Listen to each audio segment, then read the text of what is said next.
What's going on, everyone? Welcome to another episode of the Blue Collar Growth Network podcast. Today, I have another special guest that I'm really interested in talking with. Today's guest is a Texas entrepreneur, vacation rental operator, podcaster, and just overall great person. He started his own company, Blue Door Retreats, got his hands dirty as an owner and operator, and eventually merged his business to become a partner in Lazy H Retreats, a luxury vacation rental management company that's all over Texas. On top of that, he co-hosts the Co-Host Bros podcast, helping other operators build freedom through hospitality. Everyone, please welcome Austin Spitzenberger. How's it going, Austin? What's up, man? How you doing? Thank you again for having me on your podcast. That was a very good intro. You Yep. did your homework, and I think you described everything very well. So I just wanted to Yep. say, man, thank you for having me on the show. I'm super excited to be here, Chance, and ready to get into it and provide value to your listeners in every single way. Yep. I find what you do very interesting, and it's something that, I've kind of thought of myself just being in the Nashville market. And, it's a huge Airbnb opportunity here with so much travel and vacation. Vacation rentals are huge here. So it's something that actually I've talked to my brother about. He owns a property in a nice spot, and I was like, man, we need to just turn this into like some kind of vacation rental. So I'm really interested in what it is that you do. Let's just kind of go back to how you got started in business in general, and like what were some of the things at the beginning of as you were growing up that made you want to become a entrepreneur. Man, that's a good question. I'll try. I'll say I'm gonna try and keep it short, but I think I'll probably end up rambling for a little bit. Yep. But so I think, dude, honestly, it was just kind of like ingrained from me from the beginning of time. And I say that, but it's like growing up, I was just always wired this way. I don't know what it is, but it was always to kind of build something, be working on something like we're designed to build and do. Mm-hmm. So like even at a young age, like before I could even remember the first time whenever you're doing like lemonade stands, like I was the lemonade stand kid, right? So I did the lemonade stand. Then, going into middle school, I started with I would go into my classroom and I would sell people sticks of gum for 25 cents. Yep. So like I didn't even know what I was doing. I was just like, man, I want to figure out how to make money so I can go buy stuff when I go to the store or do whatever. And my Mm-hmm. parents didn't push me to do this. They didn't tell me this. I just kind of something I did on my own. And then it graduated in high school. So in high school, after I was selling gum in middle school, 25 cents a stick, then it was kind of like, okay, high school. What I figured out when I went to high school is that, okay, they got all these standard brand snacks in the vending machines, whatever, whatever. And I was like, okay, well, I'm gonna go to Sam's and get the stuff they don't have. So I would fill up my backpack with like I would probably say like 50 different pieces of candy, but it would be like the stuff like Sour Patch Kids. It Mm-hmm. would be like sour straws. Like it would be the stuff that you would want that they don't have in the machine. So Yep. I was already solving problems there, even to the point where like I'll go to classrooms and I would just they knew I was the candy guy. Yep. And There's like a even gap in the market there. yeah, and I was Yep. solving a problem. And the thing was Yep. like even the teacher at the time, like he I was already learning about business because when I came into his class, he the teacher knew what I was doing, and it's against the school rules. Like you'll get I Mm-hmm. don't know, not maybe not expelled, but suspended or something, right? So the teacher knew what I was doing, and before I went into his class, he would make me pay him in candy. So he knew what I had, and he was like, "I want this, this, and this, and you can do business in my class." Yep. So I'm already paying taxes, like I'm already paying the man to do business. So, anyways, did that. I feel like That there's different. sounded kind of like a mafia deal there. Yeah, exactly. And Yeah. he was being paid under the table in like Yep. I think his was like peanut M&Ms or something. At the Yeah. time Yeah. maybe they didn't have that, but he always wanted that and Yep. like a Snickers bar or something. I pay the man, I can do business in his class. Yeah. So that's just one funny story. Then Yep. kind of after that, I had a lot of, at the time I was very into like Air Jordan basketball shoes, which are Mm-hmm. still really cool. I just wear boots now, but I still like them. But anyways, long story short, I would buy those, sell them for more money. I would go wait in line outside of Finish Line or Foot Locker at the time, stand outside the doors, get I had a way of getting multiple pairs. I think you were only allowed Mm-hmm. one or two, and then I'd bring like friends with me. Then I would flip them, but it would be like shoes that I knew I could mark up $150 because they would be sold out at the end of that morning and not Mm-hmm. carry them in stores. And some people were too lazy to get up; they didn't get them, so they were willing to pay a premium. So I was like flipping shoes after that, and this is where it gets into the long-winded explanation. So feel free to cut in if you have any comments at any time. Yep. Then I graduated from college in Lubbock, Texas, out in Texas Tech, and I next phase was I started I started a party bus company. So Mm-hmm. my brother was in a fraternity. So I graduated from Texas Tech, and then I moved to College Station, Texas, where I got my first sales job, W-2 sales. And it was great, but I was always working, and then I was like, I need something, like I need to fill that void on the side. So I need to build something. So I bought a bus. I converted it into a party bus, and my brother was in a fraternity. So what we did was we started shuttling around the frat kids. So Mm-hmm. we would go out to the fraternities, we would sell them our service, whatever, and we would commute them from the bars late at night. We would do their fraternity events during the day, whatever. They were our client, and that's what I built. I did that for only like 2 years. I think it was a very, we became popular very quickly, and it was Mm-hmm. scalable. But I didn't like it. I didn't enjoy it because it was late nights. I had a driver staying out till 2, 3 in the morning, Mm-hmm. operating a motor vehicle with people under the influence on it. The liability was very hard, like Huge, very high. huge liability. Yep. Yeah, and these college kids and their moms and their dads, they have deep pockets, right? Mm-hmm. I don't. I'm just out of college. I'm broke, but I'm figuring it out. Yep. So long story short, I was having trouble sleeping, drinking too much alcohol, ingrained in that party lifestyle. It just was something that I like didn't want realize I didn't want to scale. So I sold that business, and the people that actually bought it, they turned it into something very, very big, very massive. It's a company called Fetty now.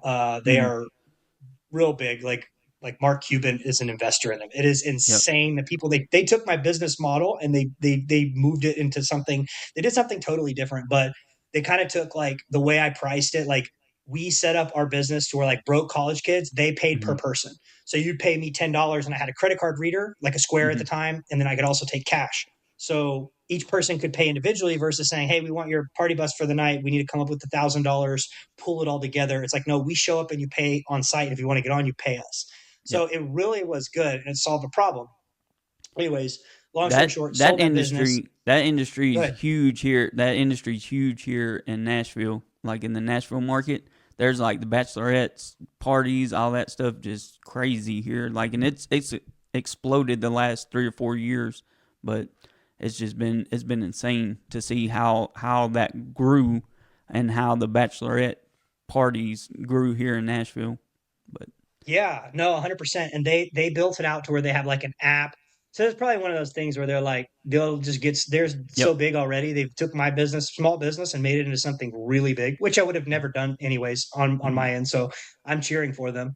But yeah, so they have an app and everything, so you can almost order it like an Uber, but a bus shows up, like a Sprinter Wow. van that can do like 15, yeah, like 15 people.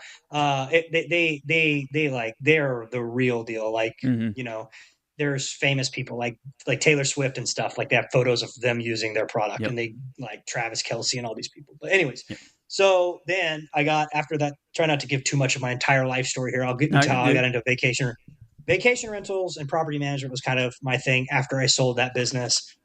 I was like, okay, I'm making money in my W-2 job. I need something to do. So I was like, okay, I'm going to buy a vacation rental. So I bought a vacation rental. I went through all the things. I furnished it. I figured out how to do the smart locks. I figured out how to do the security cameras, figure out how to do property management software. I just got obsessed with it. So I did it myself, did a really good job at my own vacation rental that I was like, okay, well, organically, like people are starting to ask me to do it for them. Mm-hmm. I can do it on mine. I can do it for them. So I started doing it, started adding properties. Once I decided I want to manage for other people, I got to like 10 properties under management, somewhere between 10 or 15. I had a business partner in the area, and my approach to business is always like, I don't look at anyone doing the same thing as me as competition. Like it's Mm-hmm. never that way. You're always like a friend, and we always can help each other out. There's more than enough business for all of us to win. I mean, don't get me wrong. Like if we both are competing over one house, like I'm gonna do Yep. everything it takes to get that business. But at the end of the day, like, may the best man win. We can still be friends. I think people take too much of an approach of like, I want to step on your throat, and Hmm. it's like this is so stupid. It's so stupid. But anyways, um, did that, merged with my buddies that I became friends with, like I said, and their business was called Lazy H Retreats. And honestly, it was just one of those things where we've been talking for a while. I was like, nah, I can do this myself. I know I can, whatever, blah, blah, blah. And then it just reached a point where it was like, hey, it made sense. Like, he's going to acquire me. And then now I'm just kind of the CEO of that company. And instead of owning the entire piece of the pie, I'm a partner, which Hmm. works out good for me. But I'm not doing. I'm doing the um, I'm spending most of my energy and time in a lane doing things that I'm the best at or that are best for me. So it's Hmm. moving the needle a lot farther than me being that solo entrepreneur, having to do everything, but also not really having the income to be able to outsource those things yet for other people to do. So I Hmm. reached this awkward phase where it's like, you're going to bang your head against the wall building what they built, or you can merge and do what you do right now really good at. So I had a very good experience merging with partners. And I know depending on who you talk to, they may have something different to say about that. But the Yep. partners I knew them for a while before I made that decision. And yeah, that's where I'm at now. And yeah, so we do luxury vacation rental management. So the easiest way to do it is we just say it is just like we manage really awesome, badass Airbnbs here in Central Texas. Yeah. That's And, good. load maybe some in the Smokies coming here soon. Yep, I was checking out the website and saw a few of those that y'all had up in the Gatlinburg, Sevierville area, like up around in there. So that's Oh, going to be a lot of interesting vacation. because, Yeah, yep, there's a lot of vacation rentals out there. We're not there yet, but we might be doing something cool here soon and be adding some more inventory there. So that's that'll be good. cool. What's the biggest difference between like whenever you were the solo owner and then whenever you did the merger? Like, what's the biggest difference on your day to day? Man, I would say honestly, the biggest thing is like just being a solopreneur is like it's real lonely, man. And like I think that's the hardest part is like when you're in those first few stages and you're doing everything by yourself. To me, for my personality type, I like working with people. I like being in a team. And I think it would have I think that was the main thing. Like the difference that I like is like now where we're at, it's more of like I have multiple people that I talk through throughout the day. And then in Mm-hmm. those beginning phases of business, it's like me. When something goes wrong, me. Like everything comes back. If I have a like now, if I have like a bad client that does something that does this, it's like, damn, it's exhausting. Now I have people in a Slack channel where I'm like, we can roast this person and we all Mm-hmm. laugh about it. And then like, okay, we'll be respectful and go solve the Yep. problem or whatever. But it's like I think just being a part of a team is the best part and not having to go through it alone. And I say just shout out to the people that are those solopreneurs in that stage. Like more power to you. Like that's amazing. Like there's light at the end of it, and you're gonna hit it. I just think for me, I enjoy the camaraderie about Yep. like being in the team. But you know, once you're the solopreneur, your goal is eventually probably to get to that point. So I think for trade businesses, I think that's kind of the hardest step for a person to make from going from like in the truck on the tools to being like kind of more in a management role and just, sitting down at a desk or being at an office or just out, doing sales or meeting with clients more and actually giving up that control of being able to not have to be on the tools or actually doing the job. I think that to me that seems like the hardest step that those entrepreneurs take.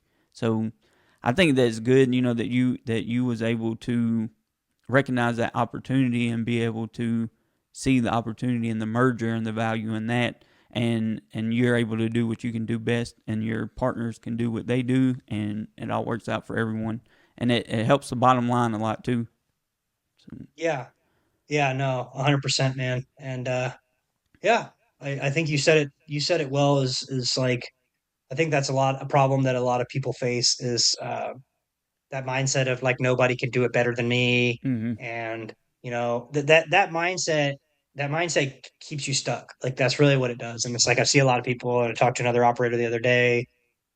They're like, well, I got all these 5-star reviews and I got all this and I don't want my quality to suffer. And every time my homeowner calls, I answer and I'm like, okay, that's good. And that's really good. But at the same time, like if you are the one answering guest messages Mm-hmm. at 9 and 10 o'clock at night because you haven't hired somebody to be able to field those things for you. And if you're still taking every single owner call and they can't call an office line that delegates it to someone else, you'll never be able to scale and you'll always be in the weeds. And I think that's a hard realization for people to have is in order to build a real business and scale it, you have to be able to let go of control and let other people take the wheel and Yep. let them learn, let them make mistakes. And I think that's a really hard realization that people have to make. And as an entrepreneur, you care about your business so much. It's like your baby. It's like, no, I won't let nobody touch that client because they pay me so much money. And Mm-hmm. I see the SEO numbers and they're taking off. And it's like, well, for your case, right? And then it's like, Yep. well, I got to figure out if I want to scale this thing, somebody else has to be able to do what I do and give them the ability to learn and do that kind of stuff. Yep. I would imagine with operating that many properties that there would have to be a lot of good systems in place and a lot of good just overall the values of your team. I think would have to kind of be at top notch. What was some of the struggles like whenever you were developing those systems, and how did you just start out with systems that were great to begin with, or was it kind of like a work in progress? Oh man, I think I'm the opposite, right? I'm Mm-hmm. heavily like you lean either one way or the other. You're either a visionary or an integrator. Some people can do a little bit of both, but for the most part, you're one or the other. Mm-hmm. And for me, I'm very, very heavily visionary. And what I struggle with is exactly what you said: systems, procedures, processes. So like if you're in business, there's this perfect marriage, and it's the book. You probably read the book Rocket Fuel, or maybe you haven't. I haven't yet. Nope. But I'm gonna write it Is it down and Yeah, read it for sure. definitely, definitely. I think for anyone growing a business, you need to look at the book Rocket Fuel. Mm-hmm. And the reason is basically it just talks about it's I mean, honestly, you probably don't really need to read the book. Like if you could get some AI software that can give you like a 10-minute summary read that summarizes Mm-hmm. it, it's probably good enough. But if you're a reader, like you like to read every day, like just throw it in the queue and whenever you get to it, read it Yep. and then eventually I just read 10 pages a day. So eventually I'll get to that book and finish that book. Yep. But long story short, I'm rambling. There's a visionary and there's an integrator. So when you're talking about systems and processes, I'm not wired to do the back end stuff. I'm not an integrator. I'm not good at that. So what I can see is like, hey, I can see where I want us to go. I can figure out how to get us there. I can talk to the right people. I can sign all the clients. I Mm-hmm. can do just textbook of like growth.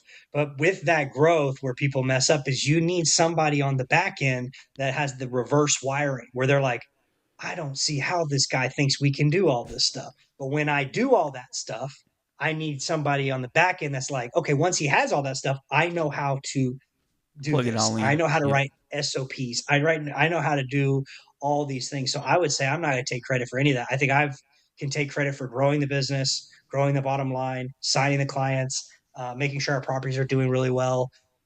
But I think just partnering with somebody that's a good integrator is something to do. So like my advice is figure out as you're growing, figure out what kind of energy you have within your business. If you have too much visionary type energy, you need to figure out how to bring in more integrators in there to match that level Mm-hmm. of vision and sales and growth. Because if you have all this growth, but you don't have the people that can implement the systems and processes on the back end, well, you're going to have all these clients paying you, but you're going to have a shitty service. Yep. So I think and hopefully that can relate to your audience more of like, I think it relates to anything in business, honestly, because Oh we're a yeah. service based business. You have a lot of blue collar business. I would say we're blue collar business, property management, right? Yep. Um, but yeah, so to answer your question, I think that's actually a weakness of mine, and it's not really something I'm interested in getting better at.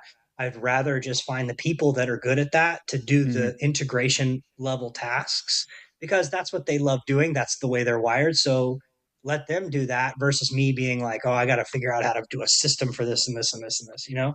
You know what I mean? Yep, yep. And I think it's like, even if you're struggling with funds, sorry, last thing, No, you're even if fine. you're struggling with funds, like the first step as a solopreneur is like, if you're a visionary, like you can just make the step of getting an integrator, but get a virtual assistant, Hmm. outsource that to another country. And it is what it is. Like, that's the way people are doing business these days, like it or not.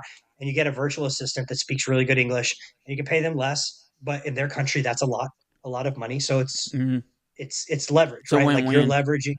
Yeah, it's a win-win, and pay them right, treat them right. They Yep. want to stay at home and work from home. If they've got to send them a computer or whatever, it's fine, but it's a win-win. And that's the easiest way. If like that's the first thing I did in my business, right? I Hmm. visionary, I started signing properties really quick. I'm like, dude, I need somebody on the computer, like figuring all the back end stuff. I hired a Yep. VA, they started doing that stuff. And I was like, look, I'm not going to be able to provide really good training. Like I'm gonna put you in place. I want you to go and figure it out. And I want you to make as many mistakes as possible. And that's bad leadership on my part, but that's just the way I'm wired. And I'm like, Hmm. go do it. You're going to make Then we'll fix mistakes, it. and I'll take full accountability for every single mistake that you've made because I didn't give Hmm. you the infrastructure to succeed. But I want you to watch YouTube videos. I want you to just go and kind of figure it out. That's kind of bad leadership, but that's what worked for me. And that's how I did it at the time. But now we're a little bit more advanced than that. But I think I kind of went on a tangent, but hopefully that kind of No, no. answers your question. I haven't built out really very much systems, and I really won't take credit for that because I found the people to help do that. Yep. Um, Rob Dyrdek, the Yes. skateboarder turned entrepreneur, master entrepreneur, I think, and time management guy.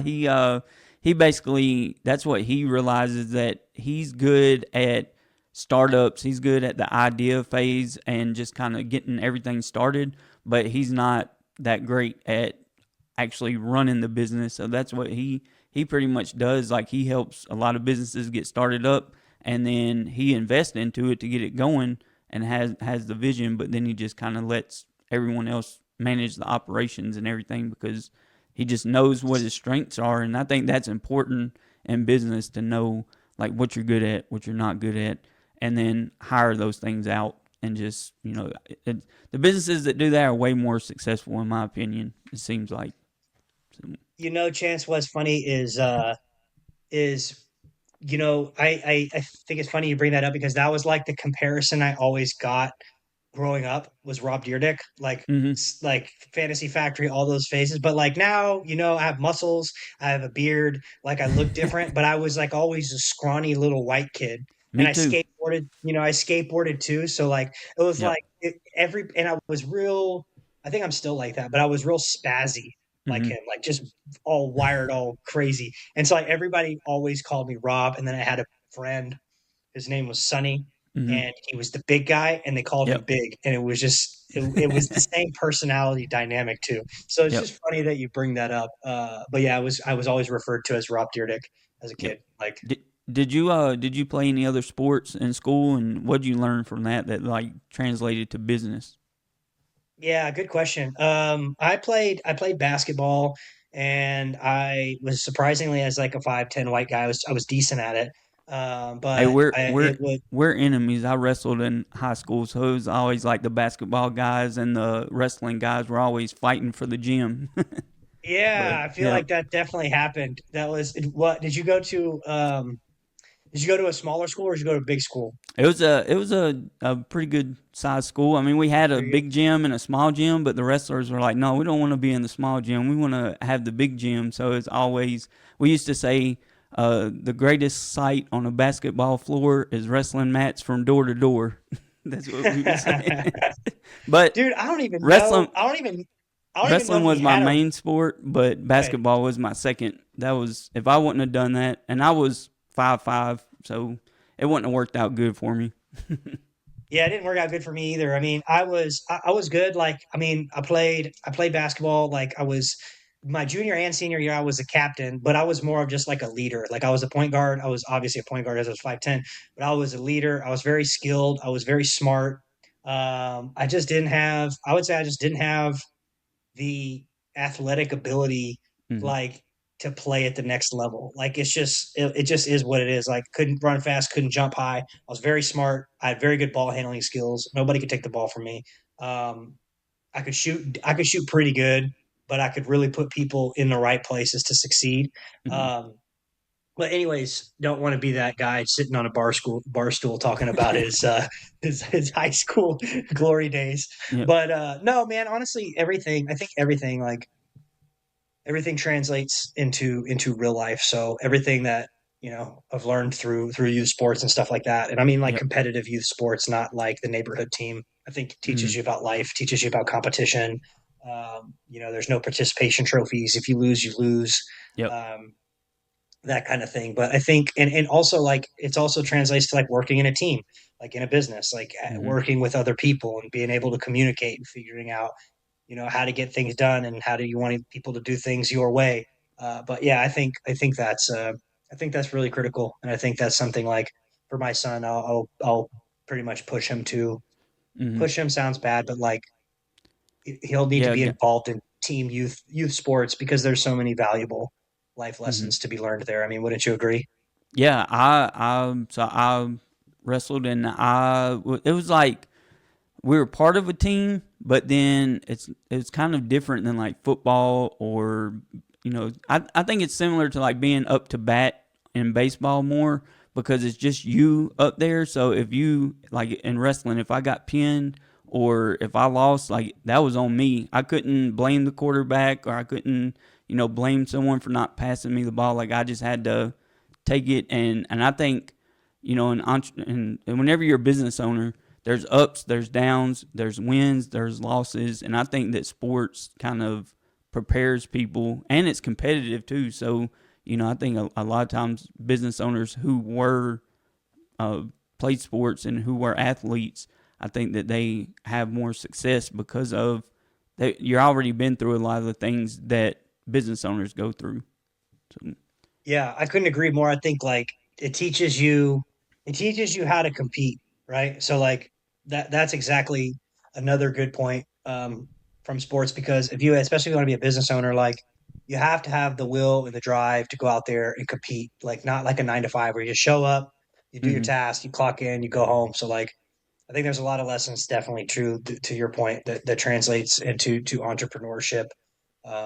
And in life, it doesn't necessarily have to be entrepreneurship. Like just like yep, you can make a lot of money. You don't have to go to college. Like you can make a lot of money in sales, right? You can go sell, figure out how to sell something, become a master at something, um, and that's kind of taught in youth sports. And I think like just the drive and will to be better. I mean, like you want to. I feel like the purpose in life is once you find your purpose. To me personally, is like once you find what your purpose is, like you should strive every day to try to be obviously the best version of yourself, but whatever it is you're giving to the world, like you should strive to be the absolute best at it. Like you, mm-hmm, to me, like the way I look at it is like, man, whatever. Michael Jordan of the basketball industry, Tom Brady of the football industry, like Kobe Bryant, like freaking Gordon Ramsay as a chef. Like you should aspire and to be like that. Like why would you not want to be that way? Maybe you'll never get there, right? Maybe you will never be the Michael Jordan, but like you should wake up every day hungry in business. Like I want to be the best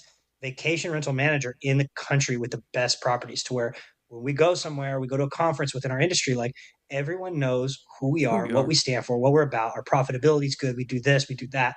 Um, and that to me is what gets me up every day. And I feel like that translates into what you were saying about youth sports, like learning how to compete and wanting to be really good at what you Mm-hmm. do. So yeah, man, good question. One of my favorite books is Relentless by Tim Grover. Have you ever read that? I think Yes, I that. have, and I like his content a lot because he was the trainer for I think Jordan and Kobe and Mm-hmm, Dwayne Wade.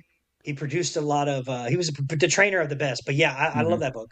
Yep. And that's kind of what it talks about. Like if he talks about a lot of Michael Jordan and the extra things that he did that the other people wasn't willing to do, and also he like if you look at the Last Dance and stuff like that, you realize that a lot of people might look at Michael Jordan and say he wasn't a good person because of the way that he talked to his teammates or whatever, but he elevated everyone around him, and that's what the team needed him to be. So I mean, sometimes in business you have to, you have to be straightforward. I feel like that's always the best way to be, is just be straightforward with people and tell them what they need to hear. Don't tell them what they may want to hear. Tell them what they need to hear. And I think that makes a good leader and a good, just a good business owner in general, because there's going to be hard conversations. There's going to be hard things that you have to go through. So, but Yeah. I like the Last Dance and the Man in the Arena. I like that one a lot mhm. too. Man, have you seen the man? Have you seen the I Last haven't. Dance? So I've seen seen that Man in the Arena is like it was tough. I watched it the other day, but it was tough because I think it only offered it on the ESPN app or ESPN Plus or something. So I paid for a 1 month subscription because I've just heard about it and I just wanted to watch Mhm. it. And it's kind of very similar to The Last Dance. It's just the football version through Tom Yep. Brady. And Gotcha. it's probably not as good as The Last Dance, but those are my two favorites. And then just on a side note, my favorite, I think, about The Last Dance is like this is what is like crazy. Like Michael Jordan there's a couple scenarios, and there's one time they explained it like he was in the playoffs and he was Mhm. down, whatever, they were behind a few games, and he said that somebody said something that they didn't say. And he said that To get. he tricked his mind. He tricked Yep. his he told himself, convinced himself that somebody on that team said something like, I can't remember what it was, like you ain't gonna. I don't know what Yeah. he created a scenario in his head that never happened, saying somebody was talking shit about him, and he So made it in his then. head. Yeah, and then after the series was over, they're like, "Yeah, what happened, man? You said so and so said this," and he's like, Yep. "Oh yeah, they never said that. I just made that up." Yeah. But it gave him that extra fuel and gas in his tank that he had to just create an enemy, which is another good book too. I really liked it. Was the book by Patrick Bet David? It's Choose Your Enemies Wisely. Have you read that Mhm. one? Yep. Yep. Yeah, there's so It's many a good good one. books out there, but you've actually read that one. Yeah, yep, it's a good one. Yeah, so I that's a read that, I read a go lot ahead. too. Like I think personal development is very important for what we do for sure, because if your mind's not right, then it's going to translate across your whole business. It's going to be, Dude, if you I got to love invest that. in yourself for Yeah, sure. I love that. For me, it works best to do. I just did 75 hard, and then like I still do most of it. I don't do the diet as much, but I Mhm. do the two workouts every single day. I do the gallon of water pretty much every day, but the two workouts every single day, no alcohol. I do that. So I do like a watered down version, Mhm. but I do it every single day. So morning lift, I never got rid of that. Or if I can't make it to the gym, I'll do push ups or sit ups at the house or something. So morning workout, evening workout every day. And evening workout sometimes can be a 45-minute walk outdoors, Mhm. or it could be a run. Most of the time it's a run, but workout twice a day, long, like, I don't know. I think I'm like 500 days in a row for the Wow. workout. And then I do but the point I'm trying to make is it's not like to flex my schedule. Yeah. It's Yeah. more of like the 10 pages was one of the hardest parts. Mhm. But once I got through 75 hard, the 10 pages, I was like, I cannot drop this, because as soon as I drop this, like I'm not going to start reading it. I'm going to start sabotaging myself, and I'm going to quit Mhm. reading because I hate the reading. So I was like, I did 10 pages every single day. I don't even know if I even have a tracker on my phone anymore. It's probably been 3 years, but I have to do Yep. 10 pages every day, no matter what. And that's equated to a lot of books. And that's a hack. I think it translates into everything business wise. If you can just, it's not all moving mountains at once. It's like Mhm. little bit and doing the same consistent things every day that eventually gets to results. It's And that's the point of the like of the reading thing for me. Is like if I don't do yep. 10 pages a day, I'm not going to Yeah, read it's the ever. So I tortoise just and the need 10. hare. Yeah, Yep. exactly. So going back, you were saying we were talking about, oh, choose your enemies wisely. Yeah. So like Mhm. in that Michael Jordan experience, it was like it doesn't have to be evil. It doesn't have to be Yep. malicious. You're not actually choosing an enemy. You're just choosing some person that you're like in your head. You're like, I like them. I don't hate them, but like I got to find somebody to bring it into me to create that. You know what I'm saying? Like Mm-hmm. I don't know. Yep. I enjoyed You that gotta book. spark that fire sometimes and be able to just do. You got to do things sometimes that you wouldn't normally do to be able to hype yourself up or to get ready for the situation you're about to go into, and a Yeah, lot like of if it's you have goal. mental. Yeah. Yeah, exactly. And it's like if you have goals and you're like, say we're at 50 properties, and it's not necessarily comes down to unit count that makes you a good manager or not. There's so many other factors. But let's say we want to get to 100. We're at 50, we want to get to 100. I'm going to choose that person, that CEO that's at 100. Mm-hmm. Then maybe he's a little bit younger than me. Maybe he gets some speaking gigs at conferences. Like Mm-hmm. maybe he's whatever. I'm creating this enemy in my head, and it's like, it's not like, hey, I want to see your business fail. It's not like that. It's like, no, no, no. Like, I'm watching you. This is where I need to be. Like, I'm competing against you, but you don't really know that I'm competing against you because Mm-hmm. maybe we're friends. But in my head, like, I've already made you my enemy, but not with malicious intent by Yep. any means, right? Yep. So yeah, I just read that book recently. I like that. But I don't know, man. What's your go to book? Like, what's a book you really like, or one that really impacted your life, one that you read every year? What's your book? I think that book is relentless. Like checking, and then I started reading one. Um, it's like the power to say no, something like that. I'm reading it right now, and it's like it's the art of saying no. So it's I have a huge problem with that, or I struggled with that in the past, to where I I, I wanted to be the guy to show up for everyone. I wanted to be the guy like kind of like the Jordan, that people could depend on, and I felt like if I told someone no, that like I was letting them down and all that. So I'm getting to the point to where I'm learning what I should say no to and what I should say yes to, and if it doesn't line up with my values and what I'm trying to do, then I just you know don't do it now. So I think that that's helped out a lot. And then but Relentless, that's one that I read every year, and I read it right before I did 75 hard. So that helped me get through that, just that mindset of not giving up, and that the mindset of being the guy. Yeah, no, I like Relentless is like the theme. I try to. It's hard because you read so much that you don't want to become like a zombie Mhm. to things, but like it's really good for you. Yep. But I try to take away the few things that, like, just get like read the whole thing, but don't try to not like absorb everything. Just absorb like the key components Yep. And I within I the book and figure out how to implement those in your life. Yeah, I listen to a lot of audiobooks too now. Whenever I'm driving in the car, if I'm not listening to a podcast, usually I throw in an audiobook. Like I didn't read Shoe Dog, the Nike story, but I listened to that, and then 50 Cent's book, I listened to it. It was like that. I think he's like a master marketer too. He does really well at marketing. So just getting into his head and seeing where he was at a lot of times, that was very interesting. Um, I've read no, I've not read 50 Cent book. I read Shoe Dog.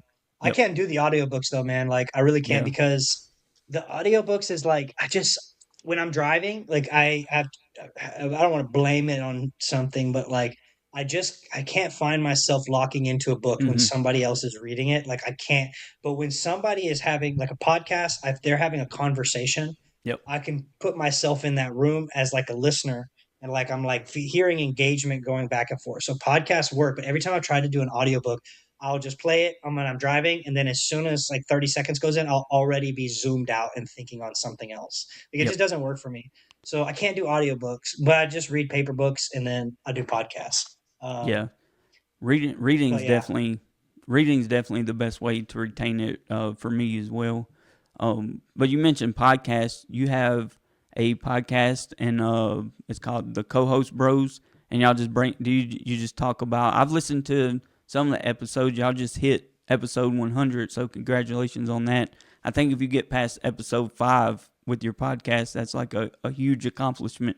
So, um, yeah, they say something like that. Like I don't remember what the statistic was. We're way past it, but it was like five, or it was like hmm 5 or 15 or something like that. And if you get past that number, yep. there's so many people that start it and then stop it. You get past that number, you're already in like the top 5% of podcasts, Oh like yeah. for people that have actually done it, like But, with more episodes. But yep. yeah, it's good. It's good. It's fun. It's one of those things. We were talking about this a little before we started recording, hmm but it's one of those things where actually, and I was telling you, like, there is actually value add to my podcast. Like, the podcast is good. So it's called the Co-host Bros. We do property Who- management, vacation rental management, Airbnb stuff. So we have other property managers that come on, and then vendors within our industry for the most part, and sometimes other entrepreneurs. So it's very niche down to, like, our listener is Mhm. likely a vacation rental investor. It's something to do with Airbnb, right? So, like, that's good. But what I was thinking about is I'm not necessarily building the podcast, and my client isn't buying from me from the podcast, right? But what I realized is, like, is the our podcast is good because I'm getting access to people's time that I can learn from too. So for Mhm. me, even the podcast, doing my podcast is educational because we've had such at episode 100 at this point, we've had such good guests that the guest quality just keeps getting better and better and better. And now I've built a platform where they can be exposed and their visibility is there. And Mhm. one thing I think you'll notice with your podcast is you're having people like me, and I'm super grateful. But eventually, it's going to be like, hey, it's almost like almost kind of like a sales job, an easy sales job though, because people want to be on podcasts and they want Mhm. to go highlight their brand. But for your podcast, for example, you're going to start name dropping people, and then that's going to get people. And just Yep. say, hey, I send you a DM, say, hey, I'd love to have you on my podcast for credibility. Here's who I've had before. And once Yep. they see names, they'll know, like, oh, maybe they don't know them anyways, but they're like, oh wow, they don't know Austin, but like they're like, oh, I had Austin and this guy and this guy and this guy. He's real. So, like, your guest quality will just continue to get better and better with time. And we've noticed that. So with that being said, like, I've had guests where, like, they maybe charge $1,000, $2,000 an hour to learn from them. Yep. And I have built this podcast where we get 1,000 views a month, let's just say. So I tell them that they want to come on. Then I'm like, okay, well, I just got their time for free. And now I got an hour to ask them whatever questions I would have asked for them.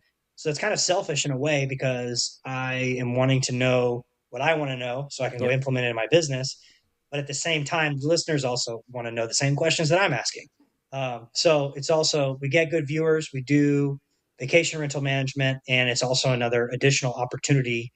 I would almost put it as like equivalent to a mastermind. Like, Mhm. it's almost just like another educational resource where I can get someone on a call, record it, and I'll let them, talk about their brand, and I'll let them highlight, to give them the stage to plug whatever they want to plug, Yep. of course, and add value in whichever way they want to do it. But it's also kind of a learning experience for me. So, but yeah, that's our podcast. I like doing it. It's just one of those, another thing like the reading. It's like we do one a week, one podcast a week. Like this. So we're probably at 100 weeks of doing this. Yep. So 2 years. And Yeah, it it sounds right. and it's on Spotify and everywhere that you can listen, or and on YouTube as well. Correct. Yeah, just everywhere. Just type in Yep. co-host bros wherever you listen to podcasts, and we should be on the streaming thing. And I don't know if you're doing that, but there's like one.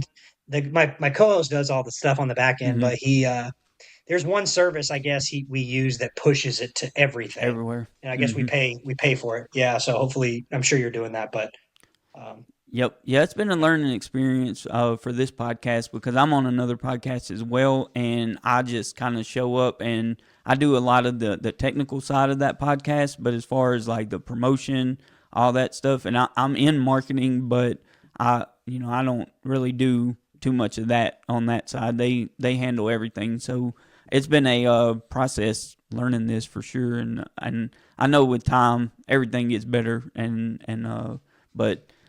So, as far as you're a father also, and a newer father. So, how's that been?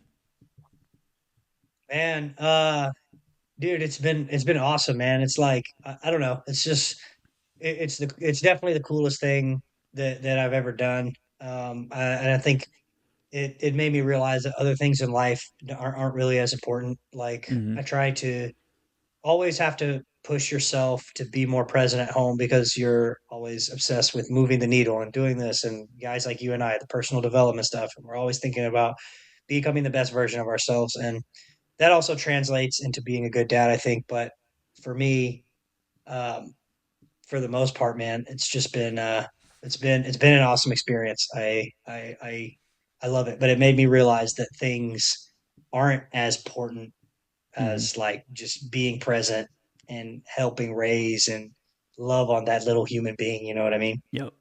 Yep. I'm on the other side of that. Both of mine are my daughter. She just turned 18 back last August, so I'm on the other side of. And I thought like whenever they hit 18, I was thinking, it changes things a whole lot, but really it doesn't. I mean, they get more expensive really as they get older, and but it's a great experience. Like I think that's probably the most important title that I've ever had as dad. And you have like this person that you can, mold, help mold, teach, and you just get to see their progression. So I've enjoyed it. I think I never looked at it as something that was bad or something that, like a lot of people look at it like their life is over whenever they have kids. But I'm like, man, it's been the best thing that I've ever done. Yeah, I think a lot of people, that was one thing we talked about at our mastermind group, or what I opened Yep. up about, and you poured into me, I remember, Mhm. is a lot of people that they have their limiting beliefs of Mhm. how what parenting is going to be like for you. And you have to remember, I mean, yes, you have this little monster that you're growing, and it's like, yes, some things are beyond your control, but at the same time, like, you can control what you can control. And Mhm. like the people that go around saying those things, it's like you look at other areas of their life and they're like, you don't have any control of anything. Like and so like I think the thing is, it's like the misconception of like you have a kid and it's all over, it's all done with, Mhm. give up this and they're going to take all your money, and oh, we'll cancel all your hobbies because now your hobbies are your kids. I mean, maybe there's some degree to that, but it's just like at the same time, it's like, no, man, like you're in control. Like there's Yep. always solutions. Like there's daycare, right? You can't get work done, there's daycare. Mhm. There's a million ways to solve it, but I think people like to, it's a thing where people like to be the victim. So it's Yep. just easier for them to say, "Oh, well, I got a kid now, so I can't can't can't do work out this. anymore. Mhm. I can't work out because I got a kid." And you just wait, you'll see, right? Just wait, you'll Yep. see. Whenever you have a kid, you won't be able to work out twice a day. Trust me, you're gonna have to say bye to that. It's like some of the stuff is beyond your control, and some of the Mhm. things you do have to make sacrifices for. But I think a lot of people use it as a just a crutch to kind of lean on to make excuses for why they really don't want to win and they see other people winning. You know what I mean? Yep. Yep. Just going back to the vacation rentals space. Do you guys have like a team of HVAC guys and plumbers and stuff like that, or do a lot of the individual owners handle that kind of stuff? Like, how would a business owner in the blue collar space get involved in working with property managers? So, really good question. Really good question. Kind of But a lot to don't unpack blow up there. Austin's phone. Don't blow it up looking for an Yeah, opportunity. they do though. They do, but it's okay though. Yep. It's not a bad thing. So, for the most part, I would say generally speaking, these massive managers may have an Mm-hmm. HVAC thing in house, may have a plumber guy in house, but this is like a very small percentage of people. Like they've just maybe made so much money they decided to vertically integrate and have these people in house, which is Mm-hmm. very, I would say over 90% of the industry is our size ish, or they don't have these people in house. So if you own a service company, honestly, property managers are like, you should be calling on them 100%. Mm-hmm. So for us, it's really just like we have an HVAC company. Like once you get in with these people, like you don't have to do the referral thing, none of that. Like you can if you want to, I guess. But the main thing is like from a vacation rental perspective, we just want people that can get there in a timely manner. Because if someone's on vacation and they have an HVAC problem in Texas and it's 100 degrees outside, like Mm-hmm. we need someone there in hours. So we can be the person that comes there in hours, then that's fine. And we have to obviously work with the homeowner because the homeowner, they own the home, so we're managing that asset for them. So they're probably going to pay the bill, or we'll pay the bill and reimburse it later. Mm-hmm. Sometimes these are emergencies where we're like, we don't have time to mess with the homeowner, we just need to get it done. But I think the best thing you should do is you should reach out to your, find a list. If you're a plumber or you're an HVAC person, find a list of vacation rental managers. It can be even long-term property managers, and reach out to them, see how you can be of service to them. Um, And yeah, I mean, I think that did that answer your question? Yep. Was that the question? Yep. That's it. You got it. Yeah, Um. just reach. But yeah, there's a lot. Like there's a lot because we have a lot of properties that we manage. So whenever a HVAC thing goes on, if you're our go-to guy, like we're calling you and you're getting that business every single Mhm. time. So it is a really good way to grow your business. And I don't pricing is important. Like just be competitively priced, but be the one if you want to work with vacation rental managers, be the one that can get on that has a team that is maybe on 24/7 that you can get on site very Quickly. quickly because sometimes when there's a plumbing issue or HVAC issue, and maybe this is kind of probably industry standard anyways, is like your response time is really key. Um, Yep. but yeah, And it's noticeable whenever you're at a vacation rental and you reach out to someone and they kind of just like any business, if you feel like the person that you're doing business with cares about you, then you're going to earn a customer for life because they're going to continue to use you every like if you're in Florida somewhere like that where every year they come back to the same spot and they're going to look for you to be able to rent from because they know they're going to get a good experience. So that's yeah, and that's very actually a good point. important. That's a good point for your audience too. Is like if it's a lot of blue collar people listening to this, Mhm. what they need to realize is also like property managers. We touch a whole bunch of vendors, cleaning companies, like these are all people we interact with daily. Cleaning, Yep. handyman, HVAC, plumbers, pest control, anything that can go wrong with a house. Mhm. Not as much electrical per se, but something like that.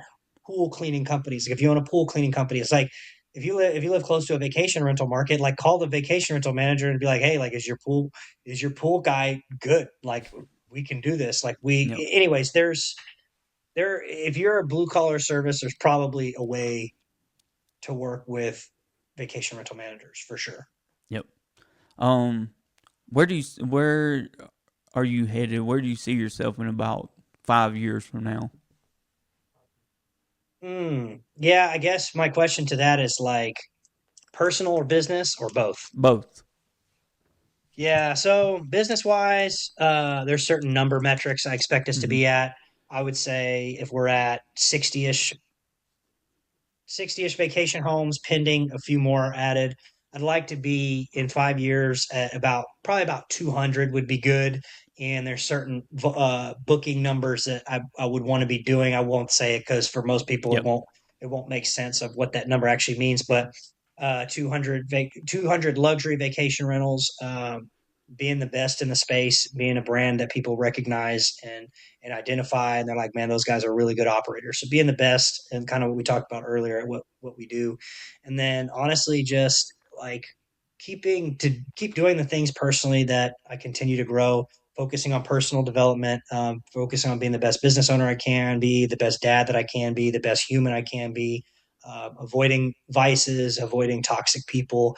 Honestly, from a personal perspective, just keep doing the things that I'm doing right now and allow those things to compound over 5 years.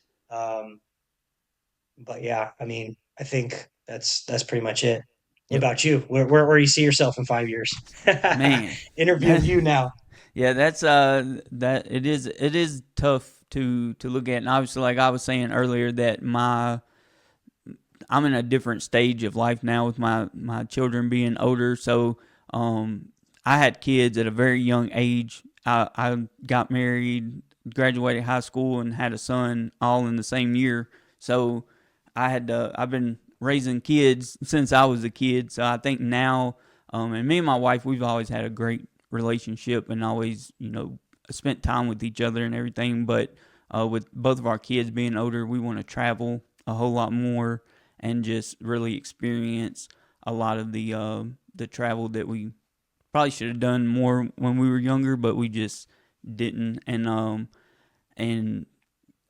I think as far as personal, that's and then just continuing to be able to help my kids as they transition into adulthood and kind of guide them in the ways that I wasn't guided. So just being there for them at their early 20s, and then I think business wise, I think I've really come into my lane and figured out where I want my business to go and the people that I want to help.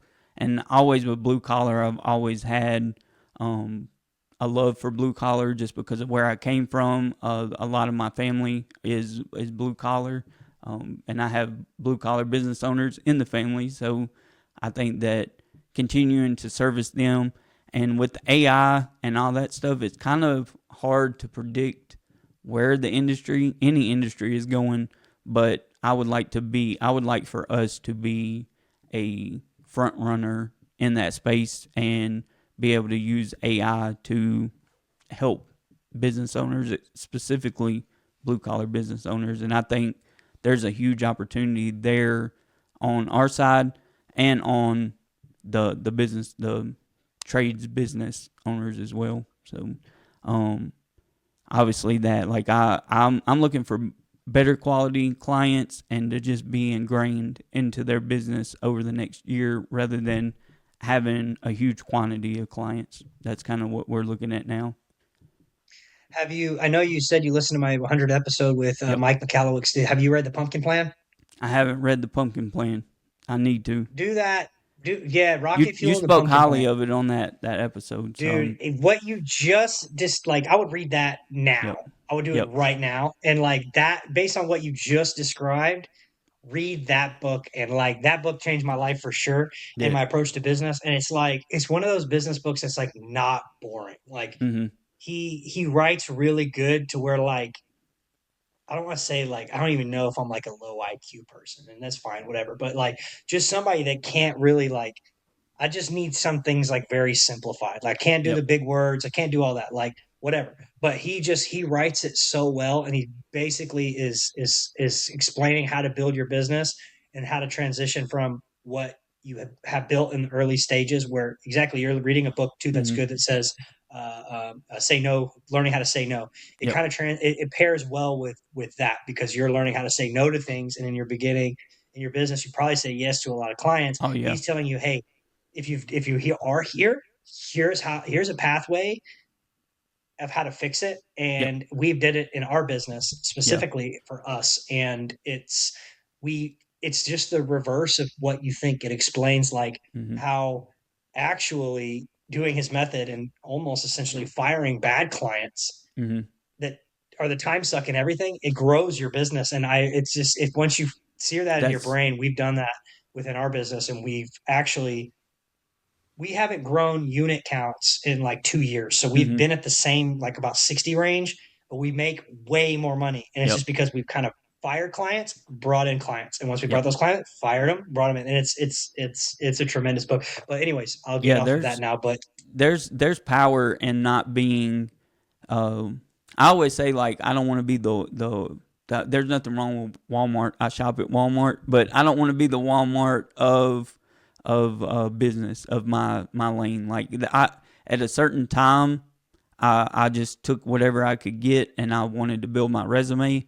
But I noticed, that there's a power in working with people who are willing to pay a premium for good service and for quality and luxury like what you guys do. Someone can go and rent something for $150, $100 a night or whatever, but you're going to get that experience. You're not going to get the same experience as you would, you know, renting somewhere that you guys manage. So I think there's power in that kind of client too. yeah, 100%. And even in the beginning phases, like you don't know what you don't know, so Mm-hmm. you should say yes to everything in the beginning because you don't know what you're doing anyway. So anyone that's willing to pay you something, you need to learn. You need to take those punches. You need to have bad clients so you can experience what a bad client looks like and how Yep. to flag them and how to identify those red flags in clients. So there's nothing wrong with it. But then eventually you get to a point where it's like, hey, I like working with these Mm-hmm. group over here, and these are like the people I don't want to take anymore. So now how do I get more of these Yep. and get rid of these? So Yep. Pumpkin Plan's a good book, and I don't want to throw too many books. The Science of Scaling, I read that one recently. I don't know if you've read that one, but I that's really haven't. good. It just No, you have read that one? I haven't. I haven't read that Oh, one. okay. I Science would of say Scale. Pumpkin Plan first. Pumpkin Okay. Plan, then maybe Science of Scaling, then Rocket Fuel. But it's Yep. like I'm the guest on your show, so I can recommend the books. But the point is like if you if I was interviewing you, you would probably list off like 4 or 5 books. I'd be like, yeah, I hadn't read any of those either. So Yep. I know you're a reader. It's just there's so many books out there that like you know You know Yeah, what I and mean? I've been reading, like Buy Back Your Time and That's a good one. uh, Who Not How, stuff like that, like trying to learn a lot of that stuff. And then I'll kind of get into a mode to where there's things I want to learn. Like a couple of years ago, I was reading a lot of the Stoic stuff just to kind of get that mindset down and, just learning not learning to control my emotions more than being controlled by emotions and just all that stuff. So I kind of look at a skill that I want to learn each year and just kind of work on that. Like you said, the little things, little bit at a time, and then it all adds up into who you're wanting to be. But I think it's always a growth, because whenever you get to where you think you want to be, you're like, oh, this isn't where I need to be. I need to be even further than what I thought I needed to be. So Yeah, that's 100%, man. that's how it's always been with me for sure. But um, I really appreciate your time today, and it's been a good conversation. And I could talk to you for hours. So, but I Same, know dude. you, yeah, Likewise, man. I know you got stuff going on. So just let everyone know where they can find you at, and if anyone wants to reach out to you about working with you or anything, just let them know where they can. The best place to do that. Sure. I mean, Facebook's good. Austin Spitzenberger. You can find me there. You can go to austinspitzenberger.com. It has a lot of stuff about me on there. And then on Instagram, Austin underscore Spitz, Spitzz. Also on LinkedIn, all the major stuff. Just wherever you like to connect with somebody, type my name in, or you can go to austinspitzenberger.com. And I think that's pretty much it. But yeah, man, Chance, thank you for having me on. Yep. Every time we talk, I feel like my cup just gets a little bit more full Same talking to here. guys like you, man. You're such Yep. an awesome dude, and everyone has Thank such you. good and positive things to say about you. So I wish you the best with this podcast. You're going to continue to crush it. Keep going. Don't stop, man. You're a very awesome dude, man. And I Thank you. appreciate you having me on. Yep. I appreciate you.